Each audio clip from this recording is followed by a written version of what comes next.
இந்த மூவி பற்றி press and மீடியாவுக்கு கொஷின்ஸ் ஏதாவது இருந்தால் கேட்கலாம். தயவுசெய்து கேளுங்க.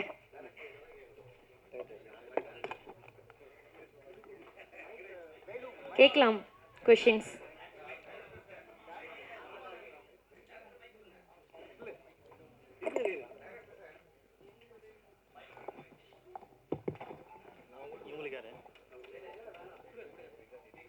டைரக்டர், ட்ரைலரில் ஒன்று சொல்கிறீங்க, இந்த சாண்டி மாஸ்டர் ஸ்டோரி ஒன்று சொல்லியிருக்கீங்க.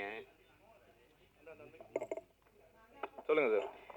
ட்ரைலரில் ஒன்று காமிச்சிருக்கீங்க, படம் பார்த்தா தான் ஃபுல்லாக புரியும். பட் இருந்தாலும் அந்த இடத்துல அந்த டைலாக் வச்சுருக்கீங்க, அதாவது குரங்குங்க வந்து ரிலேஷன்ஷிப். ஸோ நாமளும் அப்படி தான் அதுலேருந்து தான் வந்தோம் அப்படின்ற மாதிரி கனெக்ட் ஆகுது. ஸோ அப்போ நாமளும் நம்ம வச்சுக்கலாமா அப்படின்ற மாதிரி தோணுது.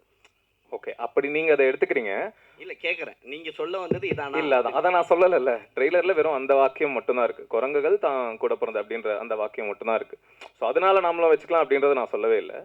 அதான் நீங்கள் படம் பார்த்தீங்கன்னா புரியும். அதில் இருக்கிற ஒரு கேரக்டருக்கு வர ஒரு கேள்வி தான் அது. அது என்ன கான்டெக்ஸ்டில் எதனால அப்படின்றது இப்போ நான் ரிவீல் பண்ணால் கதையை ரிவீல் பண்ணுற மாதிரி ஆயிரும். பட் அகைன் முன்னாடி சொன்ன மாதிரி கண்டிப்பாக சோஷியலி இர்ரெஸ்பான்சிபிளாக தப்பாக இருக்காது. அதுக்கு நான் 100% கேரண்டி. இல்லை, இன்னொன்று, கலையரசன் வந்து அந்த குழந்தை வந்து ட்ரெஸ் பண்ணிட்டு வந்து நிற்கும். ஸோ நிற்கும் போதும் டேடி நான் செக்ஸியாக இருக்கேனா பாரு அப்படின்னு சொல்லும். ஒரு குழந்தை அந்த அவங்களுடைய வாயிலேருந்து அந்த வார்த்தை வர்றது எவ்வளோ பெரிய வார்த்தை அப்படின்றது உங்களுக்கு தெரியும். ஆமாம், இதை நான் இந்த இடத்துல ரெஜிஸ்டர் பண்ண விரும்புகிறேன். இந்த குழந்தைய வச்சு அந்த குழந்தைக்கு வந்து நாங்கள் ஷூட் பண்ணும்போது 8 வயசோ 9 வயசோ அப்படின்னு நினைக்கிறேன். ரஷ்லாம் எங்ககிட்ட இருக்குது, ஃபுல் ப்ரூஃபும் இருக்குது. குழந்தைய வச்சு ஷூட் பண்ணது எதுவுமே நாங்கள் தப்பாக ஷூட் பண்ணல. ஒரிஜினல் ரஷ்ல அந்த பொண்ணு வந்து அப்பா நான் அழகாக இருக்கேனா அப்படி தான் கேட்டிருப்பா. அதே மாதிரி ஆனால் மேட்ரு பண்ணுறதா என்னன்னா அப்படின்னு கேட்டதில் ஒரிஜினல் ரஷ்ல ஆனால் தமிழ் சினிமானா என்னன்னா அப்படி தான் கேட்டிருப்பா. அந்த குழந்தைக்கு டப் பண்ணது எல்லாமே இந்த படத்தில் பிரகிருத்தின்னு ஒரு அசிஸ்டன்ட் டைரக்டர் ஒர்க் பண்ணாங்க. அவங்க தான் அந்த குழந்தைக்கு டப் பண்ணியிருக்காங்க. அவங்களுக்கு பிரகிருதிக்கு 24-25 வயசு இருக்கும்னு நினைக்கிறேன் அவங்க டப் பண்ணும்போது. ஸோ அந்த குழந்தை வாய்ஸ் குழந்தை மாதிரி அவங்க தான் டப் பண்ணியிருக்காங்க. ஸோ அதுக்கு விஷுவல் ப்ரூஃப் எல்லாமே எங்ககிட்ட இருக்குது, ரஷ்ஷும் இருக்குது. ஸோ நீங்கள் காட்டணும் அப்படின்னா ப்ரெஸ்ஸுக்கு காட்டுறதுக்கும் ரெடியாக இருக்கும். இல்லை, உங்கள் சைட்லேருந்து பார்க்கும்பொழுது இங்கே வந்து ஒருவேளை செக்ஸ் எஜுகேஷன் சரியா இல்லை இவங்களுக்கு. இல்லை, இந்த குழந்தை கேட்குறாங்க எல்லாமே வந்துருச்சு. ஸோ எல்லாமே பார்க்க ஆரம்பிச்சாச்சு. ஸோ ஒருவேளை இதனால இந்த படத்தை காட்ட வந்திருக்கீங்களா? எப்படி புரியுது? பொதுமக்களுக்கு பொதுவாகவே ஒரு செக்ஸ் எஜுகேஷன் கிடையாது. ஸோ பாலியல் பலாத்காரம் நிறைய வந்துருச்சு, அதுக்கு சட்டம் கிட்டம் எக்கச்சக்கம் வந்துச்சு. ஸோ அதுக்காக இந்த படம் எடுக்கப்பட்டு அந்த குழந்தை கதையை கேட்குறீங்களா? இல்லை, குழந்தை கதை அது ஒரு பார்ட் ஆஃப் த கதை அப்படின்னு சொல்லலாம். ஆனால் நம்ம சொசைட்டியில் நிறைய நடந்துட்டு இருக்கிற ஒரு விஷயம், அதை பெருசாக இது வரைக்கும் யாருமே டிஸ்கஸ் பண்ணல. ஆனால் கண்டிப்பாக நீங்கள் படம் பார்த்தீங்கன்னா புரியும். ஆமாம் இல்லை, இதை பற்றி நீங்கள் யோசிச்சிருக்கலாம், உங்களுக்கு கோவம் இருந்திருக்கலாம், இல்லைன்னா உங்களுக்கு தெரியாமலே நீங்கள் அதை பார்த்துட்டு இருக்கலாம், என்கரேஜ் பண்ணிட்டு இருக்கலாம். அந்த மாதிரி விஷயத்தை தான் அந்த கதை டிஸ்கஸ் பண்ணிருக்கு. அந்த கதை ரொம்ப ரொம்ப முக்கியமான கதை. கலையரசன் நடிச்சிருக்கிற அந்த குழந்தைய பற்றின கதை வந்து ரொம்ப ரொம்ப முக்கியமான. சென்சாரில் படத்தை பார்த்துட்டு பயங்கரமாக அந்த கதையை அப்ரிஷியேட் பண்ணாங்க. ஒரு 5 பேர் பார்த்தாங்க. என்கிட்ட சொன்னவர் வந்து 5 போர்ட் மெம்பர்ஸுமே இந்த கதை ரொம்ப ரொம்ப நல்லா இருக்கு, சொசைட்டிக்கு இப்போ இது ரொம்ப தேவையான படம், அதுக்கு நான் உங்களை அப்ரிஷியேட் பண்ணுறேன் அப்படின்னு சொன்னாங்க. ஸோ நீங்கள் பாருங்க, பார்த்தீங்கன்னா உங்களுக்கு புரியும்னு நினைக்கிறேன். இதில் ஸ்டோரி சொன்ன உடனே யார் ஃபர்ஸ்ட் பயந்தாங்க? சொல்லுங்க சார். ஆமாம் சார்.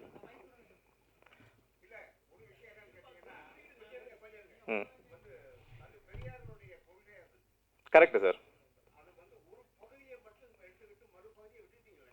இல்லை சார், விட்டுட்டேன்னு எப்படி சார் சொல்ல முடியும்? நீங்கள் பாதி தான் பார்த்துருக்கீங்க, அதனால உங்களுக்கு ஒரு பகுதி தெரியுது. ஆமாம் ஆமாம், ஏன் பொண்ணுக்கு மட்டும் பையன் தாலி கட்டணுன்றது அவரோட கேள்வி. ம் ம் ம் ம் ம் ம் ம் ம் அதான் சார், ட்ரெய்லரில் நான் ஒரு பகுதி காமிச்சிருக்கேன். அப்போ நான் ஃபுல் படத்தையே ட்ரெய்லரில் காமிச்சுன்னா படத்தில் என்ன சார் பார்க்குறது? இல்லை சார், கண்டென்ட் ரிவீல் ஆயிரும். இல்லை, இப்போ நான் எல்லாத்தையுமே ட்ரெய்லரில் காமிச்சிட்டேன். இப்போ உங்களுக்கு இந்த கேள்வி இருக்குல்ல, இந்த கேள்விக்கு பதில் தான் படம். அது நீங்கள் படம் பார்த்தீங்கன்னா உங்களுக்கு கிளியராக புரியும். இல்லை இல்லை இல்லை, ஒரு நிமிஷம் சார்.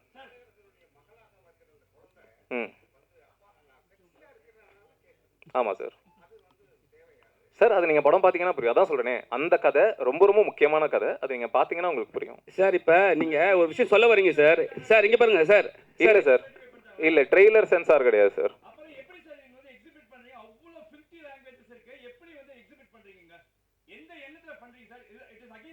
இல்லை சார், இது மீடியா வந்து உங்களுக்குள்ள பார்த்தா தட் இஸ் டிஃபரண்ட். இந்த மாதிரி வந்து போடுறதால போடுற வார்த்தை வந்து இல்லை சார் கரெக்டு தான் சார். இது ப்ரைவேட் ஸ்க்ரீனிங் தானே சார்? இல்லை சார், நாங்கள் இன்வைட் பண்ண ஆட்கள் தானே சார் வந்திருக்காங்க.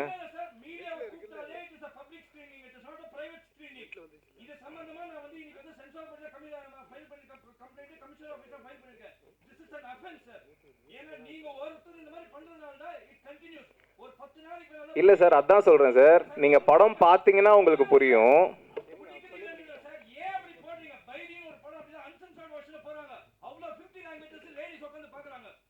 இல்லை சார், அதான் சார், இது ப்ரைவேட் ஸ்க்ரீனிங் சார். இப்போ நாங்கள் தானே சார் இன்வைட் பண்ணியிருக்கோம். இல்லை இது இல்லை சார், நாங்கள் இன்வைட் பண்ணி ஒரு பர்டிகுலர் குரூப் ஆஃப் பீப்புளுக்கு போடும்போது எப்படி சார் அது பப்ளிக் ஸ்க்ரீனிங் ஆகும்? சார் நம்ம யூடியூப்ல தான் சார்.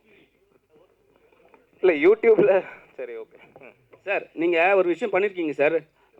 பொண்ணு வந்து மாப்பிள்ளைக்கு வந்து தாலி கட்டுறாங்க சார், சரிங்களா? இது தமிழோட கலாச்சாரத்துக்கு எதிரானது, சரிங்களா? அதை வந்து நீங்கள் எப்படி சார் வந்து ரிவீல் பண்ணலாம் சார்? அதான் சார், இப்போ ஒரு கட்டம் வரைக்கும் வந்து கல்யாணம் ஆன ஹஸ்பண்ட் செத்துட்டா அந்த பொண்ணு வந்து ஒயிட் ட்ரெஸ் தான் போடணும் அப்படின்றது நம்ம கலாச்சாரமாக இருந்தது. ஒரு பாயிண்ட்டுக்கு அப்புறம் அது மாறுச்சுல. இப்போ புருஷன் செத்துட்டா பொண்டாட்டி வந்து உடன்கட்டை ஏறணும் அப்படின்றது கலாச்சாரமாக இருந்தது. ஒரு பாயிண்ட்ல அது மாறுச்சுல. அப்போ ஏன் பொண்ணுங்க மட்டும் தான் தாலி கட்டிக்கணும் அப்படின்றது ஏன்? அப்போ வந்து தமிழோட கலாச்சாரத்தை மாற்ற போறீங்களா? ஏன்னா இப்பவே வந்து இருங்க, இப்பவே வந்து 33% கொடுத்ததுனாலேயே வந்து அவங்க என்ன சொல்றாங்க, இன்னும் பர்சன்டேஜ் வேணும்னு கேட்குறாங்க. இப்போ தாலின்னு ஒரு விஷயம் வருது, அதனாலதான் வந்து பெண்கள் வந்து குடும்ப பெண்கள் சொல்றேன், குடும்ப பெண்கள் அவங்க வந்து இருங்க சார், இருங்க ஓகே, நீங்க சொல்ற ஈக்குவாலிட்டி எல்லாமே சரிதான் சார். இப்போ குடும்ப பெண்கள் வந்து அவங்களோட ஒரு பிராண்ட் என்னன்னா ஃபேமிலி கேர்ள், ஃபேமிலி உமன் அப்படிதான் சொல்லுவாங்க. இப்போ நீங்க வந்து தாலியே நீங்க வந்து ஒரு தமிழோட கலாச்சாரத்தையே மாத்துறீங்கன்னு சொல்லிட்டு ஒரு விஷயத்தை சொல்றீங்க. அது நீங்க யூடியூப்ல போறீங்க, ஆனா அதுவும் சோஷியல் மீடியா தானே சார். அது எப்படி சார் நீங்க மக்களுக்கு எப்படி சேர்க்க போறீங்க? அதுதான் சார், அது நீங்க படம் பாத்தீங்கன்னா புரியும். இப்போ தாலி கட்ட இல்ல சார், நீங்க படம் பாத்தீங்க அப்ப நீங்க அந்த சீன் வைக்காம எடுத்துக்கலாம் சார். இல்ல சார், அது வைக்க கூடாதுன்னு நீங்க எப்படி சார் சொல்ல முடியும்? ஏன் சொல்ல வரேன்னா, இப்ப வந்து ஏ சரி கொடுத்துருக்காங்க. இல்ல சார், இப்ப காலங்காலமா ஒரு நிமிஷம் சார், ஏ கொடுத்துருக்காங்க சரிங்களா? ஏ எது கொடுக்குறாங்கன்னா 18 இயர்ஸ் மேல வந்து பார்க்க கூடாதுன்னு. நீங்க வந்து யூடியூப்லயே வந்து அதை வந்து நீங்க போட்டீங்க. யூடியூப்ல வந்து 10 வயசு பசங்க பாக்குறாங்க, 3 வயசு பசங்க பாக்குறாங்க. சோ வந்து அப்பவே வந்து கெட்டு போயிட்டுல சார். இல்ல சார், யூடியூப்ல அப்படி பாத்தீங்கன்னா இன்னும் பேடான கண்டென்ட்லாம் இருக்கே சார்.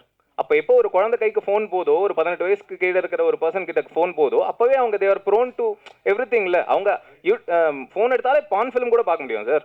அப்போ நீங்க இதை மட்டும் அவங்க பார்த்துக்கிட்டு போவாங்கன்னு எப்படி சார் சொல்ல முடியும்? அப்போ ஓப்பனாவே வந்து மேட்ரு பண்ணலாமா, மேட்ரு பண்றியா சரிங்களா? அப்புறம் வந்து எடுத்த உடனே வல்கர் வார்த்தை சரிங்களா, அவ்வளோ அசிங்கமான வார்த்தை. அதில் சென்சார் வந்து நீங்கள் கண்டிப்பாக வாங்கிட்டீங்க சரிங்களா, அதனால உங்களுக்கு ஓகே தான்.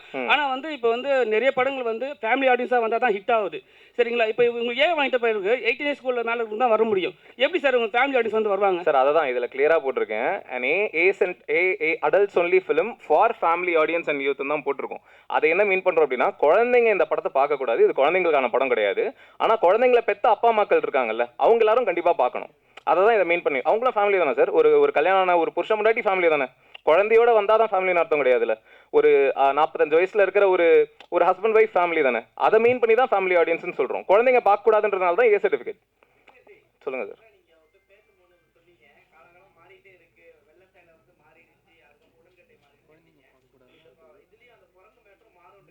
அப்படி நான் சொல்லலை. அதுதான், அது வேற இது வேற. இதில் டிஸ்கஸ் தான் பண்ணுறோம். அதான் அகைன் நான் ஃபுல்லாக சொல்ல முடியாது. அது நீங்கள் படம் பார்த்தீங்கன்னா தான் ஆயிடுச்சு சார். கட்டியிருக்கேன் சார். அவங்களும் கட்டியிருக்காங்க சார். அதான் சார், இது ட்ரெய்லர் சார். ட்ரெய்லரில் ஃபுல்லாக காட்ட முடியாது சார். இல்லை சார், என்ன காட்டணும் காட்டக்கூடாதுன்றது நாங்கள் டிசைட் பண்ணுறது தானே சார். ட்ரெய்லரில் ஃபுல் படத்தை காமிச்சிட்டேன் அப்படின்னா படத்தில் என்ன சார் இருக்கும்? இல்லை சார், அது புரியுது. நீங்கள் படம் பார்த்தீங்கன்னா புரியும். Thank you again. முன்னாடி சொன்ன மாதிரி நீங்கள் படம் பார்த்தீங்கன்னா கண்டிப்பாக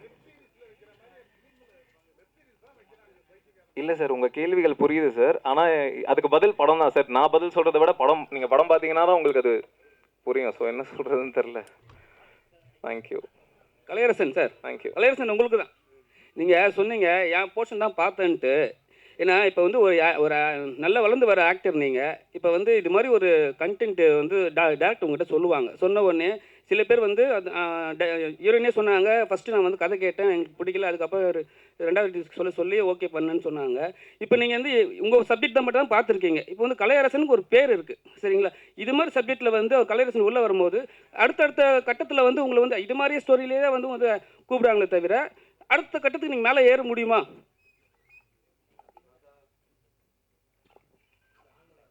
இல்லை கரெக்ட் தான் நீங்கள் சொல்கிறது. ஆனால் என்னென்னா இப்போ நம்ம ஒரு படம் கதை கேட்குறோம், வந்து ஃபுல் கதையை கேட்டோம், நம்ம நடித்து முடித்தோம், நம்ம கேட்ட கதை தான் வருதுன்றது ஃபஸ்ட்டு நமக்கு தெரியாது. நீங்கள் வந்து ஒரு பயங்கரமான ரொம்ப ஜெனுவனான ஒரு கதையை கேட்டு ஒரு ஷார்ட்டில் ஒருத்தரை தப்பாக காமிச்சிட்டு கூட அவங்க போகலாம், அதில் எனக்கு உடன்பாடு இல்லாமல் இருக்கலாம். அதுக்காக நீ படத்தை நான் நிறுத்திட முடியுமா? பல கோடிகள் இன்வால்வ் ஆகிற விஷயம். நான் இந்த கதையை என்கிட்ட சொல்லும்போது என் கதை கரெக்டாக இருந்தது, எந்தில் வந்து எனக்கு ஆக்சுவலாக கனெக்டும் ஆச்சு, அந்த கதை எனக்கு கரெக்டாக இருக்கும்னு தோணுச்சு. அது நானும் அந்த மாதிரி சில விஷயங்கள் பார்க்கும்போது எனக்கும் அந்த யோசனை வந்திருக்கு, என்ன இந்த மாதிரி ஆமாம் இதில் கரெக்ட் இல்லை, இவர் சொல்கிறது கரெக்டாக யோசிச்சிருக்கான்னு. அதெல்லாம் அதுக்கு முன்னாடி எனக்கு ரிவ்யூவர்ஸ் வச்சும் ஒரு கதை சொல்லியிருந்தார், அதுவும் பயங்கர சென்சிபிளாக இருந்தது. அதுதான் நான் உட்காந்து இப்போ நம்ம இருக்கிற ஸ்டேஜுக்கு வந்து படத்தை எனக்கு போட்டு காட்டு, ஒரு ஷாட் எனக்கு காட்டு, ஒரு ஷாட் சொல்லி ஒரு படத்தை ரிலீஸ் பண்ண முடியாத நிலமையில நம்ம கிடையாது. நான் அந்த மாதிரி ஒரு பெரிய ஒரு உயரத்துக்கு போயிட்டு எல்லாமே என்னை நம்பி இருக்கிற மாதிரி இருந்தால் நான் இப்போயுமே I am very socially responsible. நம்ம 100 பேரை கரெக்டாக காட்டுற மாதிரியும் யாருமே தப்பாக காமிச்சதோட யாருமே ஒரு படத்தை பார்த்து காயப்படக்கூடாதுன்றது நான் ரொம்ப ரொம்ப கவனமாக தான் இருக்கேன். ஸோ அந்த மாதிரி இருக்கும்போது இந்த படம் எனக்கு மற்ற போர்ஷன்ஸ் உண்மையாக நான் பார்க்கல. பட் ஆனால் விக்னேஷ் கார்த்திகோட ஸ்டோரி டெல்லிங் ஸ்டைல் எனக்கு தெரியும், அவர் என்கிட்ட சொன்ன கதை இருக்கும், என் கதையில் இருந்த ஜெனுனிட்டி எனக்கு தெரியும். அதனால் அதே மாதிரி மற்ற விஷயங்கள் அவர் ட்ரீட்மெண்ட் மேபி அவர் ஆரம்பிக்கிறது இப்படி இருக்கலாமே தவிர பட் கண்டிப்பாக ஒரு தப்பான ஒரு மெசேஜ் சொல்ல மாட்டாருன்ற நம்பிக்கை எனக்கு இருக்குது. சரி, உங்கள் சீனில் தான் சார் அந்த குழந்தை வந்து பேசுகிறாங்க, ஆனால் ஃபஸ்ட்டு வந்து டேக் எடுக்கும்போது வேறு டைலாக்கு, அதுக்கப்புறம் அந்த டைலாக் உங்க வந்து சொன்னாருங்களா இது மாதிரி தான் இந்த மாதிரி தான் டைலாக் வரப்போகுது? நான் அப்பயுமே சொன்னோம், நம்ம குழந்தைய வச்சு ஷூட் பண்ணுறோம், நம்ம இது வந்து தப்புன்னு தான் காட்ட போகிறோம், பட் குழந்தைய வச்சு ஷூட் பண்ணுறது எப்படின்னு சொல்லும்போது அது ரொம்ப கிளியராக அவர் எக்ஸ்பிளைன் பண்ணார். ஏன்னா அதனால தான் அந்த ஸ்பாட்டில் வந்து நம்ம அந்த குழந்தையுமே இப்போ அந்த படம் பார்க்கறதுக்கு நமக்கு அலவுட் கிடையாது, அதனால ஏ சர்டிஃபிகேட் கொடுத்துருக்காங்க. அந்த குழந்தைய வச்சு நம்ம ஷூட் பண்ணும்போது வேறு டைலாக்ஸ் கொடுத்து தான் ஷூட் பண்ணோம். அது ரொம்ப கான்ஷியஸாக, ஏன்னா நம்ம ஒரு விஷயத்தை சொல்லிட்டு அதுவே நம்ம படத்தில் பண்ணுறது தப்புன்றது தான் நம்ம சொல்ல வருது. ஸோ அதுக்கு வந்து ரொம்ப ப்ராப்பராக தான் பண்ணார். ஸோ அது வந்து எனக்கு அங்கேயே எக்ஸ்பிளைன் பண்ணார், அதை நான் அக்செப்ட் பண்ணிட்டு தான் நடித்தேன்.